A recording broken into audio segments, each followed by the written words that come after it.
that godness.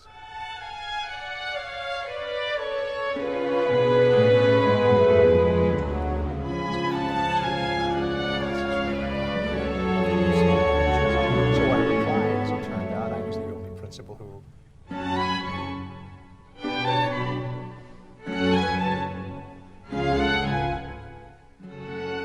My name is Ken Hunter. I go by the name of Buzz for most of my friends. I've been fortunate enough to have been friends with people from the Hizmet movement for 11 years.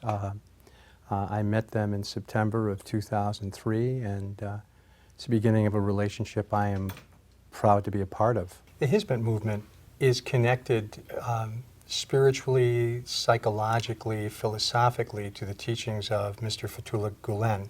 I have never met Mr. Gulen, but I've read some of his writings, and maybe most importantly, I have met some people who've known Mr. Gulen. What I've gleaned from his writings is he's a man who's looking to help the world become better through education, and maybe most importantly, through love. One of the passages I read in a book of his, he was talking about where the battle for good and evil is, and he said when we talk about apocalyptic events, that apocalyptic event occurs in the hearts of men and women every moment of every day, where we have a choice to do evil or to do good, where we have a choice to love or not. I went into teaching a long time ago because I thought it would help save the world. As I've read Mr. Gulen, he believes that teaching is the greatest of all occupations. He believes that education is the power to transform. In my graduate studies, I ran across a gentleman named John Dewey who believed that education is the vital force to renew not only individuals, but to renew community. And as I come to know Mr. Gulen and the Hizmet movement, I see everything about that movement concerned with improving community, with creating community, with moving us toward a common good. And it sounds utopian in so many ways. And I go back and I listen to John Lennon talk about imagining where you are, but I think what I hear from Hizmet, what I see in the adherence to Hizmet, is a belief that the world can not only be better, but that the world can be the best. And again, going back to my tradition, that's really what the end time is supposed to be about. It's supposed to be a time of eschatological fulfillment, where we really come into the kingdom of heaven and the kingdom of God, and that just impresses me every time I hear those kinds of words. It moves me in ways. Those are the kinds of values that I think we have to be about. Those are the kinds of values I tried to implement when I was teaching and when through my principalship. Those are the things that matter, I think, most. And those are the things in so many ways we talk about the least. But putting love into the world, putting love into practice, making love not just a noun, but making love a verb. What a wonderful thing, because that affects community, that changes, that transforms. You know, I know by the people who have loved me, and that can start with family, but also with really good friends. I know that their love has transformed me and made me better. When I think of what Hizmet is about and what I've come to know in that movement and what I've seen through Niagara, it's all about love. It's not about anything else. And it's all about the transformation of people towards something better. And that transformation doesn't begin by intruding in other people's lives. That transformation begins within. When you look at how those things happen, if what's happening in you is not transformative through love, it's not going to affect anybody else in any other way. So as I understand the Hizmet movement, the first thing that happens is a growth, a growing, a becoming of the individual that leads him, her out into the world to affect community, to create community, to create essentially a neighborhood of love. And that is really important, especially now. Throughout most of my teaching career, I was teaching either the Judeo-Christian scriptures or world religions. And my weakest area had been in Islam. I knew the Far Eastern religions very, very well. I was more than conversant with Judaism and Christianity and the different sects of Christianity, but I had a weakness in Islam. What's been really helpful for me as a person and as somebody who's a teacher in getting to know Niagara, getting to know Hizmet, I've gotten to know the beauty of Islam, the wondrousness and the kindness and the general level of peacefulness and goodwill that's embodied in that religion. I was fortunate enough to travel to Turkey, got a chance to see and experience real Turkish hospitality. Most importantly, that hospitality continues to this day.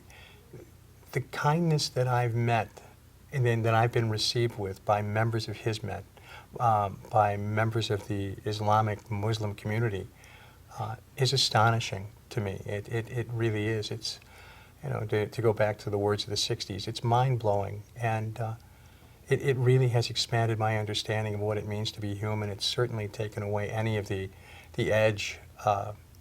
about anything Muslim where there's so much of what happens is just a general reaction to that word. What I've found is men and women who embrace the teachings of that religion, embody that teaching and make their God manifest in the world, and they follow the teachings of Mr. Gulen and making that God manifest.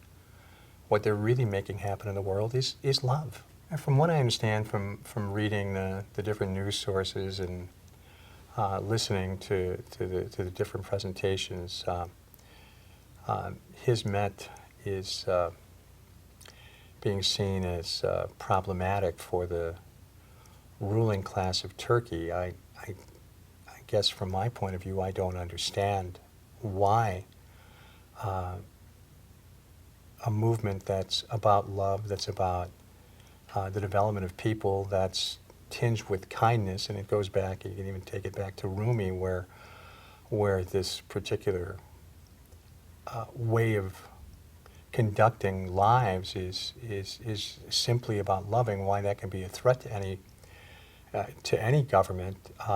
It seems illogical to me. I guess in the end, it goes back to we fear what we don't know. So many people, and I'm one of them, so many people have all kinds of phobias surrounding things we don't know, things with which we are not familiar. And when we get to know them, the fears drop away. Franklin Roosevelt said, all we have to fear is fear itself. I think he was very wise. I think he was very smart. And what I've found in my own life, when I face those things that I fear, when I get to know those things, they begin to lose their power over me. It doesn't mean that I don't have to treat them with respect and that their character necessarily has changed. It just means that the imagination that I use to make them bigger than they are stops blowing them up into real hideous monsters. It's just things that I see and things that I need to respect and things I need to work around. I look at people of my generation and I think of a fellow who was shot when I was 14 years old, a gentleman named Martin Luther King. And he was all about love, and that frightened people.